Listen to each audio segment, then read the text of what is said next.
فرض کیجیے ہم اپنے موبائل کیمرہ سے یا ہم ڈیجیٹل کیمرہ سے کوئی پکچر بناتے ہیں، تو وہ پکچر جیسے آپ بنائیں گے وہ کس ڈیٹ کو اور کس ٹائم کو پکچر بنی ہوگی، اس پکچر کا نام کیا سیٹ کیا جائے گا، اس وقت کیمرہ کی سیٹنگ کیا تھی اور ہماری جیو لوکیشنز کیا تھیں، یہ ساری ویلیوز اس فوٹو کے ساتھ یا اس پکچرز کے ساتھ سٹور ہو جائیں گی.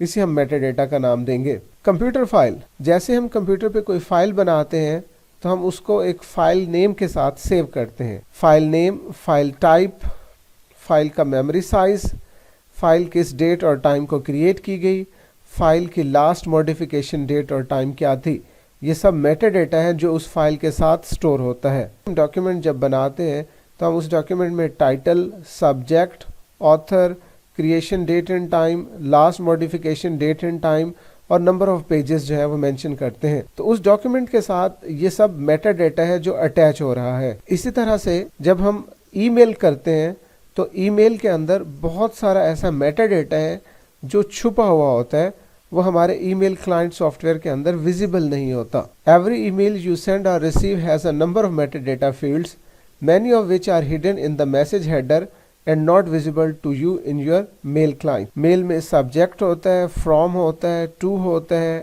ڈیٹ اینڈ ٹائم ہوتا ہے جس میں ہم اس ای میل کو بھیج رہے ہوتے ہیں. Sending and receiving servers name and IPs, mail کو جس سرور سے بھیجا گیا یا میل جس سرور پہ ریسیو ہوئی اس کا نیم کیا ہے اور اس کا انٹرنیٹ پروٹوکول ایڈریس کیا ہے. پلین ٹیکسٹ ہے یا فارمیٹڈ ٹیکسٹ ہے، اور اس کے علاوہ anti spam software details, یہ سب میٹا ڈیٹا ہمارے ای میل کے ساتھ ہوتا ہے. اگر ہم ڈیٹا بیس کی بات کریں اور ریلیشنل ڈیٹا بیس کے مطابق اگر ہم دیکھیں تو جیسے ہم کوئی ٹیبل کریٹ کرتے ہیں، اس کا کالم کا نیم لکھتے ہیں، اس کی ڈیٹا ٹائپس لکھتے ہیں، ٹیبلز کے درمیان ریلیشن شپ بناتے ہیں، یا ہم ٹیبلز کے اوپر مختلف قسم کی کنسٹرینٹس اپلائی کرتے ہیں، تو یہ سب میٹا ڈیٹا کہلاتی ہیں. ٹائپس آف میٹا ڈیٹا میں ہمارے پاس ٹیکنیکل میٹا ڈیٹا ہوتا ہے، بزنس میٹا ڈیٹا ہوتا ہے، ڈسکرپٹیو میٹا ڈیٹا ہوتا ہے اور آپریشنل میٹا ڈیٹا ہوتا ہے. ہم one by one meta data کی ان ٹائپس کو ڈسکس کرتے ہیں. سب سے پہلے ہے technical meta data. Technical meta data define کرتا ہے ڈیٹا بیس سسٹم نیم کو، ٹیبلز کے نیم کو، ٹیبل کے سائز کو، ڈیٹا ٹائپس کو، ویلیوز کو اور ایٹریبیوٹس کو. ایسا میٹا ڈیٹا جو database system name, table size, data types, values, attributes یا ٹیبل میں موجود کچھ کنسٹرینٹس کو ایکسپلین کرے، لائک فارن کی، پرائمری کی یا انڈیکسز وغیرہ کو، تو اس قسم کے میٹا ڈیٹا کو ہم ٹیکنیکل میٹا ڈیٹا کا نام دیتے ہیں. Business metadata. Business metadata ownership of data پر مشتمل ہوتا ہے، changing policies, business rules and regulations پر اینڈ ادر بزنس ڈیٹیلز پر مشتمل ہوتا ہے، اسی لیے ہم اسے بزنس میٹا ڈیٹا کا نام دیتے ہیں.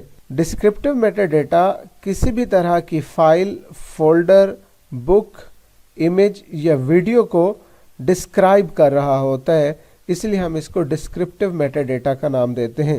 آپریشنل میٹا ڈیٹا ایسی انفارمیشن پر مشتمل ہوتا ہے جو کرنٹلی کسی آپریشن کے اندر استعمال ہو رہی ہوتی ہیں. ہم کچھ ایگزامپل سے میٹا ڈیٹا کی امپورٹنس کو سمجھتے ہیں. فرض کیجئے آپ نے کسی ریٹیلر شاپ سے یا آن لائن شاپنگ سائٹ سے کوئی شاپنگ کی، تو ریٹیلر اور شاپنگ سائٹ اس کسٹمر کے بارے میں، اس کی ہیبٹس کے بارے میں، اس کے لائکس اور ڈس لائکس کے بارے میں، اس کے انٹرسٹ کے بارے میں کچھ ڈیٹا اپنے پاس سٹور کرے گا. یہ وہ ڈیٹا ہے جسے ہم میٹا ڈیٹا کا نام دے سکتے ہیں. Metadata for tracking. Retailers and online shopping sites use metadata to track consumer habits and movements. اسی طرح سے ڈیجیٹل مارکیٹرز کیا کرتے ہیں، اس کنزیومر یا اس کسٹمر کے ہر کلک کو، اس کی ہر ایک پرچیز کا ڈیٹا اپنے پاس سٹور کرتے ہیں. اس کے علاوہ کنزیومر کے ڈیوائس کے بارے میں، اس کی لوکیشن کے بارے میں، اس کے ٹائم اور ڈے کے بارے میں بھی ڈیٹا کو سٹور کرتے ہیں.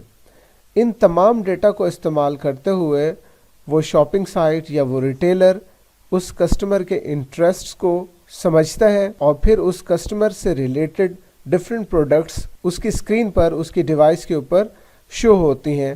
اس طرح سے وہ کمپنی اپنی پروڈکٹ کو مارکیٹ کر رہی ہوتی ہے اور وہ اپنے سیل کو بڑھا رہی ہوتی ہے. اسی طرح سے انٹرنیٹ سروس پرووائڈرز یا جو گورنمنٹ ایجنسیز ہوتی ہیں وہ ویب پیجز کو، ویب سائٹس کو، ای میلز کو اور اس میں موجود میٹا ڈیٹا کو پروسیس کرتی ہیں اور پروسیس کرنے کے بعد اس کی تمام ویب ایکٹیویٹیز کو مانیٹر کر رہی ہوتی ہیں۔ اس طرح سے ٹریکنگ کا کام لیا جاتا ہے۔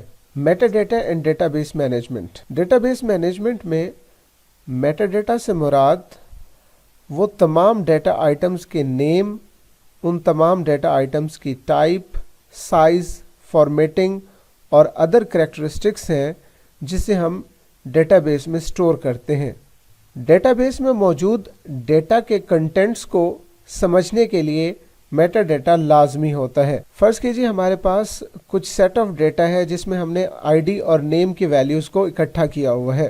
یہ آئی ڈی اور نیم کس طرح کے ڈیٹا کو ریپرزینٹ کرتے ہیں، ان میں سے ہر ایک کالم یا ہر ایک رو کون سے ڈیٹا کو ڈسکرائب کر رہی ہے، یہ ہم نہیں جان سکتے، یہ ہم ایکسپلین نہیں کر سکتے۔ لیکن جب ہم ان آئی ڈی اور نیمز کے ساتھ ان کے کالم نیمز کا میٹا ڈیٹا لگا دیتے ہیں تو پھر ہم بتا سکتے ہیں کہ اس پرٹیکولر کالم کا کیا میننگ ہے، یا اس پرٹیکولر کالم میں ڈیٹا کیا ریپرزینٹ کر رہا ہے، یا اس پرٹیکولر رو میں موجود ڈیٹا کس چیز کو ریپرزینٹ کر رہا ہے۔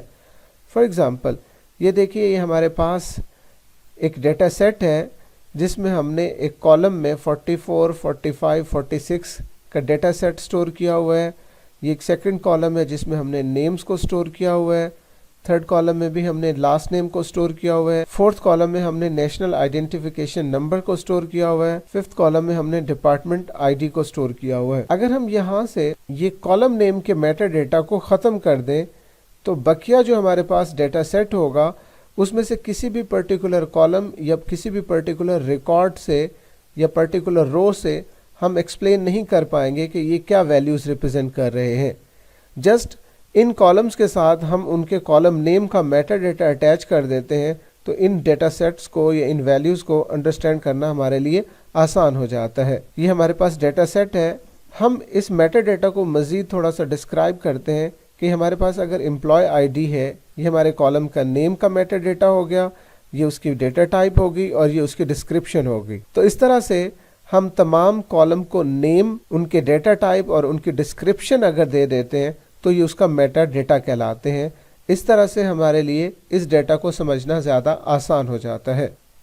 تو یہ تھی ہماری آج کی کلاس جس میں ہم نے میٹا ڈیٹا اور اس سے ریلیٹڈ ڈفرینٹ کانسیپٹس کو سمجھا۔ اگر آپ مزید کچھ جاننا چاہتے ہیں تو مجھے کمنٹ کیجئے۔ اگر آپ کو یہ ویڈیو اچھی لگی ہے تو اس کو لائک کیجئے۔